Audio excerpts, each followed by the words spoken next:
কিছু অশিক্ষিত লোক বিএনপি করে, কিছু অর্ধশিক্ষিত লোক বিএনপি করে।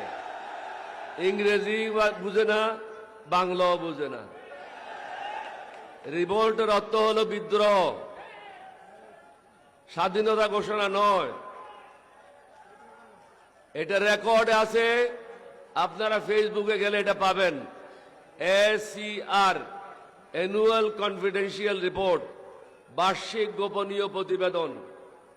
এটা জিয়াউর রহমান প্রথম লিখেছিল 1972-তে এই কুমিল্লা ক্যান্টনমেন্টে। তিনি লিখেছেন, ইংরেজিতে বলবো, this officer played the main part which enabled 8 East Bengal Regiment to revolt on the crucial night of 25 March.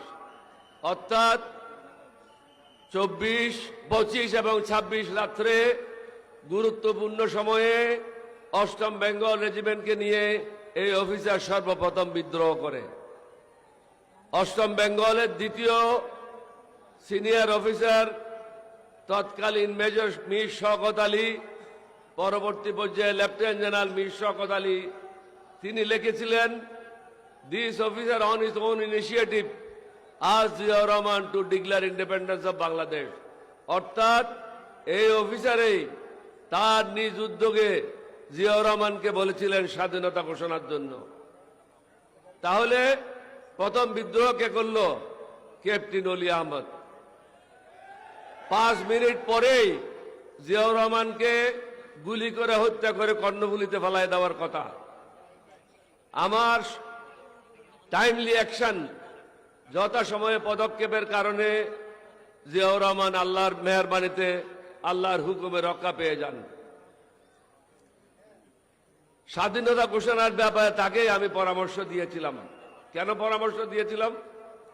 উনাকে বললাম যে আমরা বিদ্রোহ করেছি চট্টগ্রাম থেকে, বাংলাদেশের মানুষ তো জানবে না কিভাবে বিদ্রোহ করলাম, তাহলে বাকিরা কি করবে?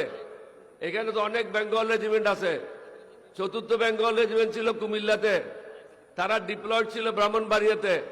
2nd বেঙ্গল ছিল জয়দেবপুরে, 1st বেঙ্গল ছিল যশোরে, 3rd বেঙ্গল রেজিমেন্ট ছিল সাইদপুর ক্যান্টনমেন্টে, রংপুর ক্যান্টনমেন্টে। আমরা যদি সেদিন বিদ্রোহ না করতাম এবং রেডিওতে যদি বাংলাদেশের স্বাধীনতা ঘোষণা না হতো, তাহলে বেঙ্গল রেজিমেন্টগুলি আর বিদ্রোহ করতো না এবং পৃথিবীর লোকেরাও জানতো না যে এখানে একটা প্রশাসনের বিরুদ্ধে বিদ্রোহ হয়েছে। কিন্তু এই অশিক্ষিত লোকেরা বিদ্রোহ শব্দটার অর্থ বুঝে না, যার জন্য জামাত আমিরের বিরুদ্ধে কিছু কথা বলছে। তাদেরকে বলবো, লেখাপড়া করো, গুন্ডামি করে দিন চলবে না।